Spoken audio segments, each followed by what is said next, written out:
जी मैं ना भाई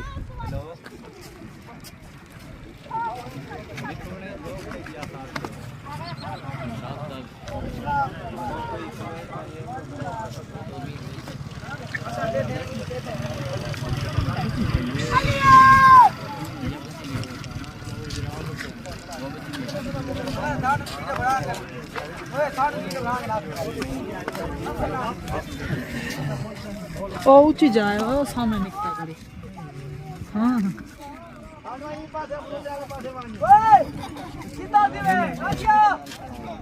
इधर तक ये तो ही है।